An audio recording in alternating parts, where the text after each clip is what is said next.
Episode 34, I believe. Been a pretty busy week. Haven't actually sighted Chris for a couple of weeks. Just both of us have been pretty busy. But anyway, I enjoy the solo stuff and I get to talk about just some random topics that are on my mind and things I've been thinking and writing about, which is kind of what I enjoy doing these days. Um, Still battling along with my running, as I think I've mentioned before, after many years of sprinting. Quick bit of my background is that I grew up playing Aussie rules in Australia as a kid, like everyone does, particularly when you grow up pretty poor. You only either play football in the winter and cricket in the summer, or run track. So any sports that don't require too much equipment. And for me, I played Aussie rules. And I played that until I was about 16, had a couple of years off, which wasn't my best decision.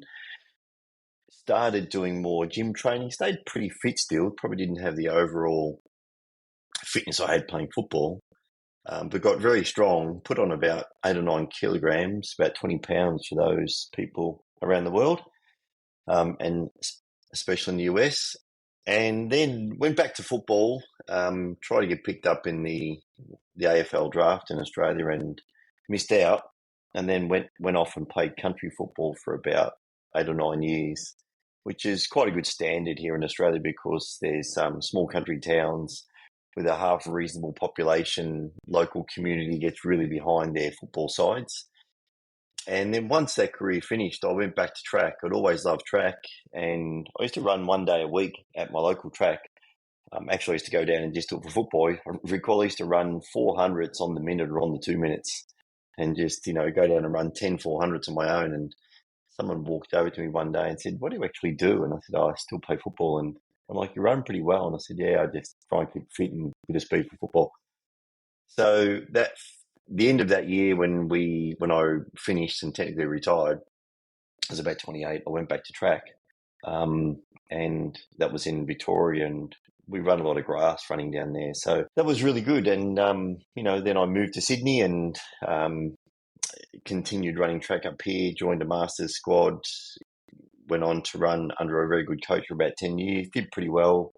Won a couple of Australian titles over the 1, 2, and the 4, I think, on the odd occasion. 400s became my preferred event, just due to the hard training. I think I was always preferred the training side of things over racing. Then I started to get a few Achilles injuries over the years, and they just started to take their toll on me. And really, out of frustration, I stopped. So I had a bit of a break for 1 year or so. I just needed a break, and I went back and coached some guys for about 8, 9, 10 years or something. And yes, but more recently, I've gone back into and always. I don't want to say this out loud, but always thought I'd like to run a marathon. I've never run one, and it was something I thought about, but I'm still not too sure if it's my thing or not. My body, and I'm getting a bit older for sure. My body may not handle it, or may not handle it for the time I would like to run. But anyway, at the moment, it's to run, 10Ks comfortably, and then maybe get up to a 14 or 15K, and then we'll just take it from there. Maybe the marathon needs to be the aim first, and we'll see how we go. But struggling a little bit with my heart rate, as I've got back into this distance running. I run 4 days a week, predominantly for high rocks at the moment. I'm going to do a high rock competition again this year. But I've really enjoyed the running and getting back into it. And I think one of the things I've always loved is when I travelled, and I travelled quite a bit over 10 years there, was going to a new city and running around the city. That was always just something I loved doing. And I thought, well, if you can go for a 40-minute run around the city in the mornings before anybody gets up, it's a really nice way to start your day.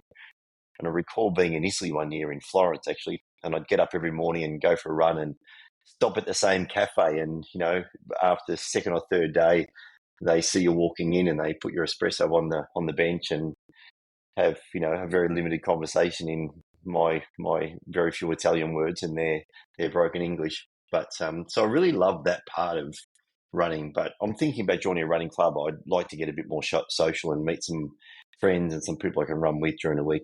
And yeah, it's just a nice one. I'm loving getting up in the morning and running around Sydney, so that's been really good. But just taking its time to get back to, I underestimated how long it was going to take to build that cardio base. I'm getting there. I can sort of run, quite comfortably for, probably an hour if I had to now, maybe a little bit longer. But the moment I start to increase that speed, my heart rate does pop up quite quickly.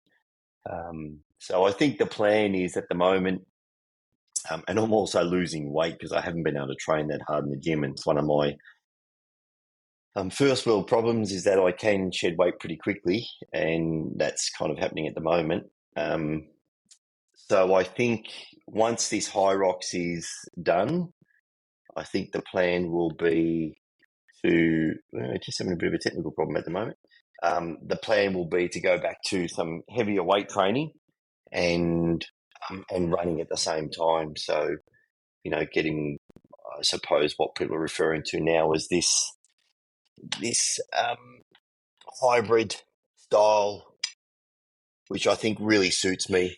I really still like, some sort of heavier weight training and the running. The High Rocks is great. I have to say I'm loving the challenge of it and just something to focus on. But I think ultimately I'll settle into, 4 days a week running and, 3 or 4 days a week, 3 or 4 sessions per week of relatively heavy weight training. And I think that'll be where I'll sort of settle. But what I wanted to talk about after I finished my bit of a ramble was I wrote a blog the other day about consistency. And it's been the one thing in life that I've been extremely good at with some things, and I suppose not so good at with others.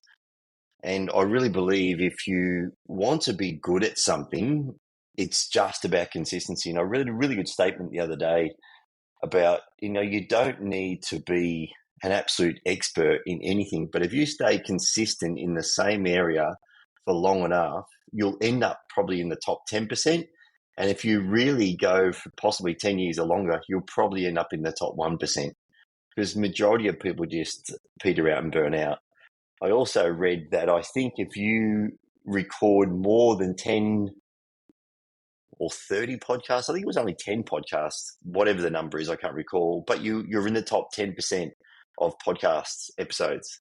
Most people don't get through episode 3.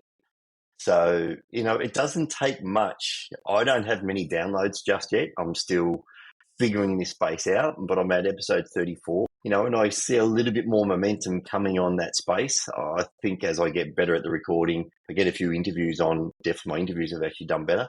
But it just goes to show you have to be consistent. And the one thing I was very consistent at in life was my running. And it showed, I became good at it. I coached for 10 years. I became a relatively good coach. With work, I jumped around a little bit. I sort of chased the dollar and moved from one area to the other. And I think that really showed as well. And then I started to chase higher returns and investing, and fundamentally caught me out, and I lost a substantial amount of money investing in somebody's, big picture story, and, had all these stories around what they were going to do. And they were a very good storyteller, and, I ended up losing a huge amount of money, and so did the other investors. And I've recently just spoken to those other investors, and he's basically ripped us off. He's basically stolen millions of dollars. But it was just that, that consistency. And I also been reading a book, The Psychology of Money, recently. A very good book. And it's not about actually, overall making money. It's about the psychology of people and how we think. And that if you invest in the index funds, the top 500 shares in the US over a 20 or 30 year period, you'll more than likely outperform 90 or 95 or 99% of professional investors.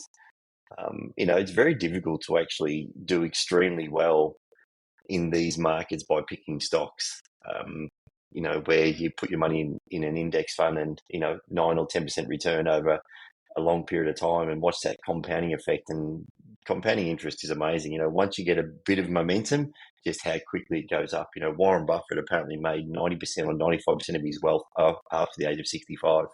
It's just this ramp up effect. So I think consistency is a really big thing. And if you'd like to read that article, I write on Substack. My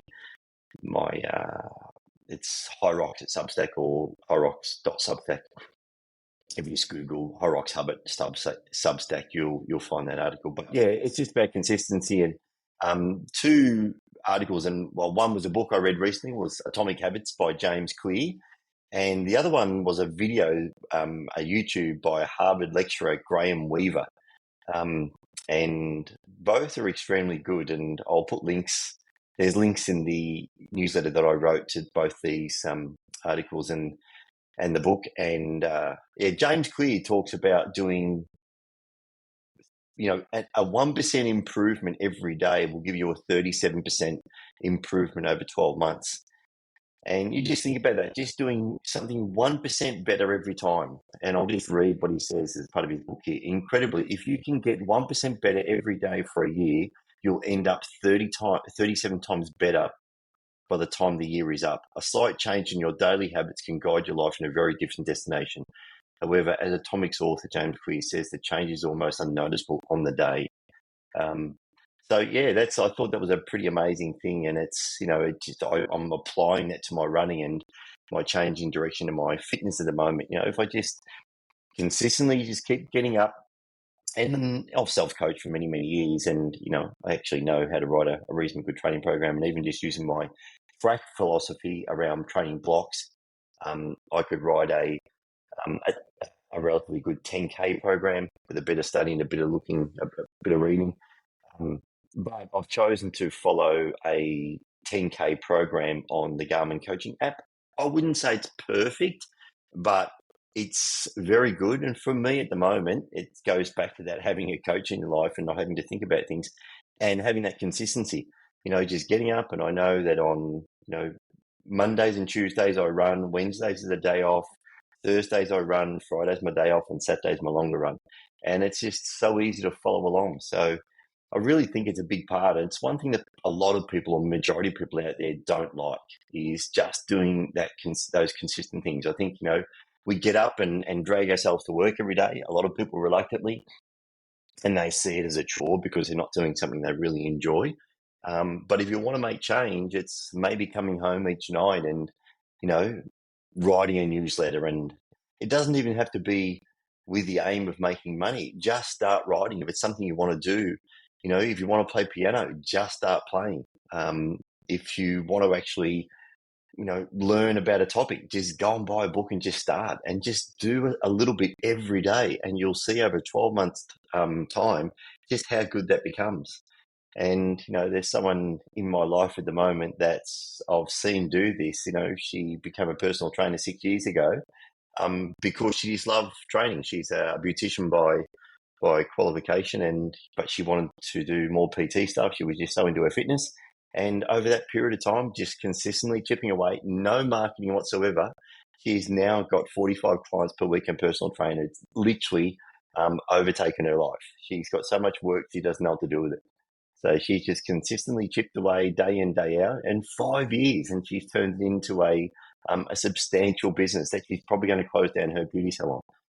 So yeah, it's pretty amazing when you're consistent with those things. But I just thought I'd play a little snip from, and the other person I really like is he's known Michael Easter, and he wrote a book called The Scarcity Brain.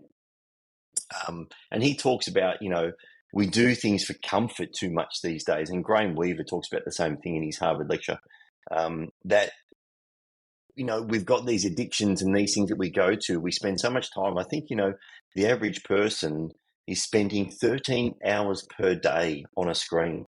Now, we're all guilty and we all fall into this trap to a certain degree because of our work. I spend all day in front of a screen as well. My phone's always with me, but I try and have those times throughout the day when I'm just not reaching for that phone all the time and going to social media. And what's really interesting to me is that I notice now that on Instagram, it shows people that are online or when they've last been on. I think every time I go on Instagram, the same people are online or have just been online. And I think, wow, how much time per day do you actually spend clicking on this little icon on your phone, looking at your Instagram feed? It's pretty crazy the amount of time we actually burn today. And so I heard Michael Easter was just recently interviewed by Rich Ryle, who I absolutely love. Some people find his podcast a little bit too long. They're long form podcasts and often go for a few hours, and he's very monotone, but I just love Rich Ryle. I think he's got an amazing story. And by the way, Michael Easter has a similar story where he was an alcoholic and, reformed and has now gone on to become a professor and, write amazing books. He's an investigative journalist, and Rich Roll is the same. And Rich tells a very open story about his life. But they talk about the comfort crisis and, the amount of time that people spend online, and that we don't like being uncomfortable in silence anymore. We just don't like sitting on our own. And I think that's so true. I've always been a big one to spend time on my own. I struggle some days, when I just get home in the evenings and I think I'm just going to have some quiet time and, I never watch commercial television. I just do not like it, but I will watch something on Netflix. Thoroughly enjoying the Drive to Survive Formula One series at the moment. Find it very motivational. I think these young guys today are just amazing. But anyway, I just want to play a quick clip from Graham Weaver, his lecture, and just about comfort. And then we'll also just have a quick look at Mike Easter as well on Rich Roll. So let me just quickly bring this up. So we have this view, we have this thought that life is supposed to be easy, and that that comfort is where we're going to gain happiness. So you can order Harmony Bowl from Sweet Greens on your app. You can binge watch Succession and Ted Lasso, and you can have a life of ease, and that will give you a quick hit of dopamine. But make no mistake, that is not the path. It is exactly the opposite. I rowed crew in college, and the way you measure progress in rowing and the way you kind of determine what boat you're going to, as Logan was saying, is you have an erg test. You sit on a rowing machine, you row 2,000 meters as hard as you can. And the saying is, if you get done with that erg test and you can pull one more stroke, you didn't pull hard enough. So it's going to hurt no matter what you do. It's going to hurt. Well, throughout the course of the season, like the day that I'd show up, which would be like September 1st, from that date all the way through March, I would improve my erg time by 20 seconds, roughly, from the first day with all the conditioning, everything we do. But so a big part of that would be rowing, stadium stairs, lifting weights, and on and on. It was grueling, and it was a lot. But all that stuff I just said would take about 6 months, and only 10 seconds of that 20 would come from that. The other 10 seconds would come in the first 2 weeks. You're like, what? So what happened in the first 2 weeks to give you 10 seconds? I'll tell you what didn't happen. You didn't change your cardiovascular fitness. You didn't change your strength. You didn't change your VO2 max or your technique. All you changed is your comfort to be uncomfortable. I think his statement there about changing your ability to be uncomfortable is huge. And I recall saying this to all the guys when I used to coach. If you want to be a 400-meter runner, if you don't like being uncomfortable in every training session, it's probably not for you.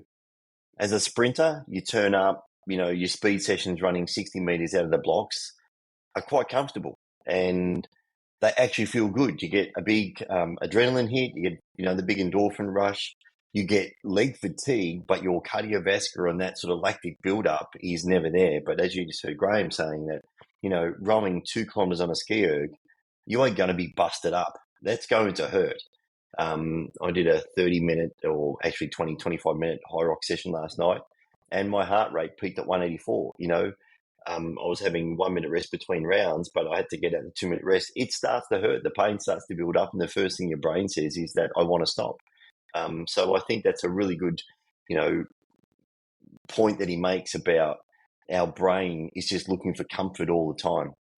I'll share with you Michael Easter now saying a very similar thing on Rich Roll. Let's have a quick look at this. We still have that DNA that sort of pushes us to do the next easiest, most comfortable thing. companies know what schedule of rewards is really going to capture people's attention. Every app that I spend too much time on, it's what makes it work. I sat down with Michael Easter, a professor, an investigative journalist, a behavior change expert, and the author of The Comfort Crisis and Scarcity Brain. Our brain is almost quote unquote programmed to sort of fall into this thing because it was so important for our survival for all of time. This conversation will leave you, I think, with a new lens on the world that you will never be able to unsee. If you're always on media, your ideas are coming from others. And if you don't have the technology, you can't function well in society. So it's almost like we kind of become a slave to these things, which is probably the most depressing thing I've ever said in my life. But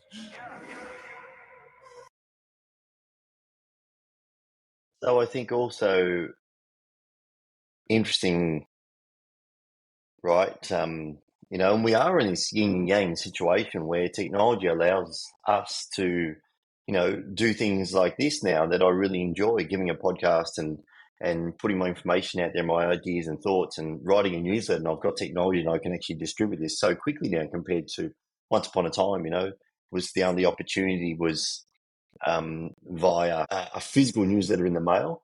And the only shows you got to watch on television was, commercial television. Now you can pull information whenever you want it. It's not being pushed down to you. If you want to sit here and listen to this podcast in 3 weeks' time, you can actually pull it down. You don't have to listen to it today, once upon a time on television when it was actually available. But I think, it's a very good podcast and pretty much worth watching. It talks about just the addiction to social media today and how we don't like doing difficult things. And no one's perfect at this. Michael Easter is not perfect. He just spent a month in Antarctica, I think, and he was saying that, going back to that level of boredom, he didn't take any books. There was no cell phone signal down there. And he said, they ended up sitting around reading the labels of their food labels, because you're just sitting there in hours upon hours a day with nothing to do. But I think we need to get back to some level of that. And going back to the topic of my conversation about consistency, it's being consistent in the things that you want. It's been just that 1% change each day, as James Clear says, that will give you a 37% increase or 37 times increase over 1 year.